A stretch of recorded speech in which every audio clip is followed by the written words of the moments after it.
Ladies and gentlemen, good afternoon. It is indeed a good afternoon. Jamaica has been faced with several challenges, indeed many challenges, but steadily, surely, we are overcoming these challenges. And today, I want to join the Minister of Foreign Affairs and the Minister of National Security and all well-thinking Jamaicans in welcoming the announcement of the United States government, the decision to upgrade its travel advisory for Jamaica from a level 3 to a level 2. This is significant for Jamaica, and it is indeed an encouraging development, one that reflects the hard work and commitment and discipline that this administration has brought to bear in matters of national security and foreign affairs. This upgrade is not incidental. There are those who will seek to dismiss it or downplay it. But for those persons particularly affected in the tourism sector, for persons who are understanding of the impact of a negative travel advisory, the importance of this moment is well understood. It is the direct result of years of targeted policy implementation, investments in security infrastructure, and sustained diplomatic engagement. It signals to the international community that Jamaica is safer and a more secure destination, not only for visitors, but for residents, for citizens. Just a week ago, we had the privilege of hosting U.S. Secretary of State Marco Rubio, and during his visit, our efforts in security reform, economic resilience, and law enforcement modernization was made clear. We took the opportunity to showcase how our government has been resolute in its mission to make Jamaica a safer, stronger, and more prosperous country. The Minister of National Security, the Deputy Prime Minister, would have shared an interesting statistic, but I want to repeat it so that the nation can be seized of this moment. In 2016, our national murder rate, which is the number of murders per 100,000, stood at somewhere in the region of about 49.6 murders per 100,000 Jamaicans. A figure that was deeply troubling and which placed us in the category of one of the highest murder rates globally. Today, I can report that based on the year-to-date data, Jamaica is seeing a 43% reduction in murders. In other words, we are 43% less murders today than we were last year.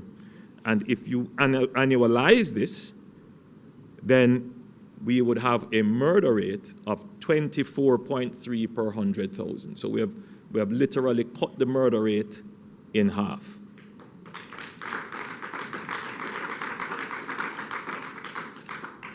Murder is used as for Jamaicans at least, the metric for judging safety and security within the country. And if that is the metric, then clearly this administration has done a fantastic job in cutting the murder rate significantly. And when you look at the statistics, the last time that we were this low would be in 1991, almost 35 years ago. So it is an amazing achievement by all or any measure at all that we have managed to achieve this. This is not by chance. It is the result of strategic and unprecedented investment in national security. Since 2016, this administration has invested $87 billion in security, $87 billion, more than 3 times what was invested by previous administration before 2016. So we are investing roughly about $9 billion per year in security. This shows our intent. It's not just talking about security, it's not just praying about security, it is actually doing the work. It is actually making the effort and making the allocations for security, and that is yielding great results. The investment in security, as pointed out by the Minister of National Security, was not only in the JDF, where significant resources were placed in securing our borders, in acquiring offshore patrol vessels, maritime aircraft, radars, and other things which we don't give too much information on. It was not only the investment in the JCF, in the refleeting of the JCF, in the introduction of better communications, better forensic, greater investigation, the changing of the doctrine and leadership, the human resource development, increasing the complement of the JDF, which is now close to more than 8,000, moving it from about 5,000, and moving the JCF to its establishment from about 9,000 to 14,000 persons now in the JCF. Significant improvement in human resources as well. But I'd also want to point out that we have made significant investments in the Jamaica Customs Agency, both in terms of the improvement in their own systems and processes and human resource development, but also in the technology that they use in striking greater partnerships with our international partners and significant investment in greater scanning technology. And what you're seeing now with this recent find of, using the remind me, Commissioner, of the last figures you gave, 179? So it's 233? 233, In total. 233 weapons discovered. 74 rifles Mm-hmm. and 159 handguns. There you have it, 233 weapons of mass destruction for Jamaica. We were able to detect them using our scanning technology, and we were able to recover them.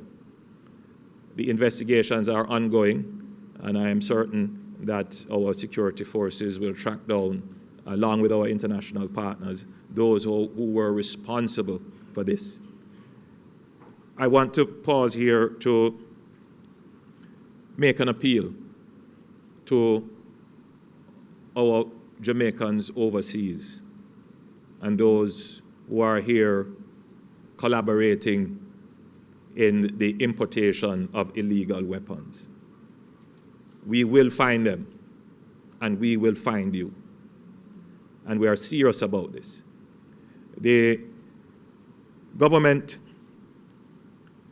has made an investment in not just equipment and technology and personnel and leadership, but we have made an investment in commitment. And I believe that this point must be driven home to all those who are of a criminal intent. We will meet your persistence with our commitment. We will strengthen our intention with even greater investment. We will overcome organized criminal enterprises in Jamaica. And what you're seeing happening is the government developing the capacity which we didn't have before. We now have the capacity to overcome organized violence an organized criminal enterprise in Jamaica. So effectively, what we have done is to change the risk-reward function, if you want to call it that, in crime in Jamaica. So for those people who are contemplating being involved in criminal activity, there is no reward in it anymore. Effectively, what you're going to see happen is that the price of a gun on the illegal market is going to skyrocket. But more than that, the risk of trying to import an illegal gun has increased. And so that is going to cut off the supply. And we're going to continue to push with greater technology, greater systems to discover them. And we're going to continue to push against the criminals who continue to organize crime. And we expect that we will be able to sustain this reduction in murders in the coming years and to make Jamaica the safe place that we know it will be. We have always said that if we were to reduce crime, you would see a significant increase in our GDP. Well, you're going to see that now. You're going to see, first of all, an increase in tourism. You're going to see a change in the nature of the tourism that we have. Immediately, you're going to see Jamaica becoming a place for conventions, a market which we had a foothold in, but not a strong foothold.